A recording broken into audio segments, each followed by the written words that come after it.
First of all, I want to try to explain why we tried to do that trial, which was at the beginning a little bit hard to get patients in. But we know from science that ACPAs emerge years before the onset of overt rheumatoid arthritis. So we could measure antibodies in the blood of healthy individuals, perhaps. This is due to genetics and environment. And this is the asymptomatic phase in the development of RA. Later on, we do have the symptomatic phase, which means that the patient is complaining about arthritis, and we can see by imaging techniques like ultrasound or MRI, we could detect subclinical inflammation in these patients. Going on with that, the patients present later the clinical overt arthritis, which means that the patient do have swollen joints, tender joints. We do have an elevated DAS28 perhaps, and if that will be not treated, the patients will have structural damage in the joints. So from that point of view, we normally try to keep the patient, or we try to treat the patient as early as possible, which means actually in the first 6 months. But this is when the rheumatoid arthritis can be diagnosed by classification and diagnosing criteria. What we try with our study is to treat the patient as early as possible. That means for us in the symptomatic phase, where the patient is complaining about arthralgia for more than 6 weeks, and where we can detect by MRI subclinical inflammation. This is our windows of opportunity, perhaps to prevent or delay the onset of rheumatoid arthritis. The main findings for this presentation is the treatment phase for the first 6 months.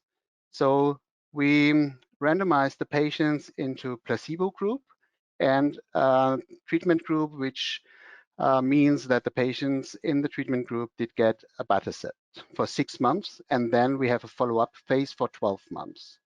What we have seen is, or the findings, what we could detect is that, and this was the primary endpoint of our study, that the patient must have an improvement in MRI signs of synovitis, tenosynovitis, or osteitis between baseline and 6 months. And what we have seen is that more than 60% in the Abatacept group did have this improvement, while in the other group of the placebo-treated patients, only 30% of the patients could show that.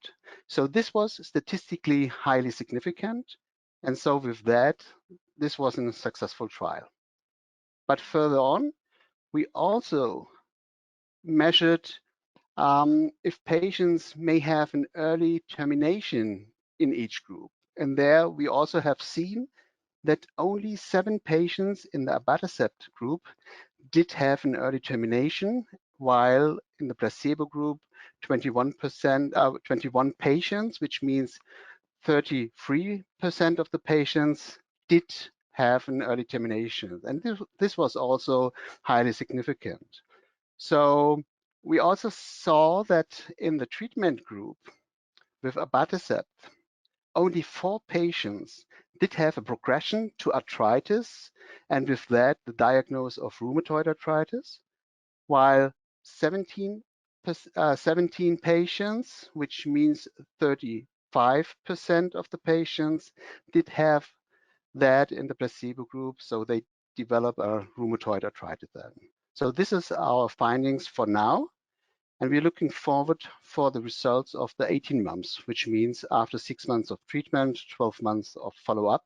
With no treatment, we will see how these patients present then.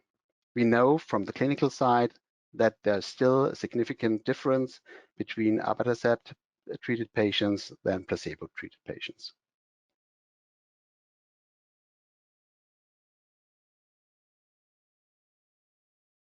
First of all, it is that with the use of Abatacept in RA at-risk patients, this is a safe treatment with no new safety issues coming up in this trial. With Abatacept, we have a superior situation versus placebo in improving subclinical inflammation in RA at-risk patients, and we are inhibiting the progression to arthritis in the first 6 months, but also in the 12 months of follow-up. So we should discuss for the future. If we will not better treat patients with clinical symptoms like arthritis and showing up with inflammation, subclinical inflammation by imaging techniques, if we should not treat them with such drugs to prevent or even delay the onset of RA.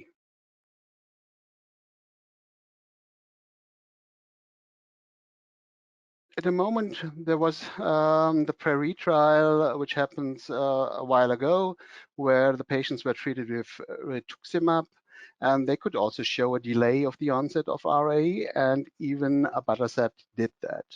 We do not, or we know that other drugs like R6 receptor inhibitors or TNF blockers will not do that because they will not decrease the antibody levels of ARIAA, which seem to be important for that. Just adding the JAK inhibitors, because they have also not shown that for now, that that with the JAK inhibitors may have a decrease in antibody levels or could show that. So it might be the same situation.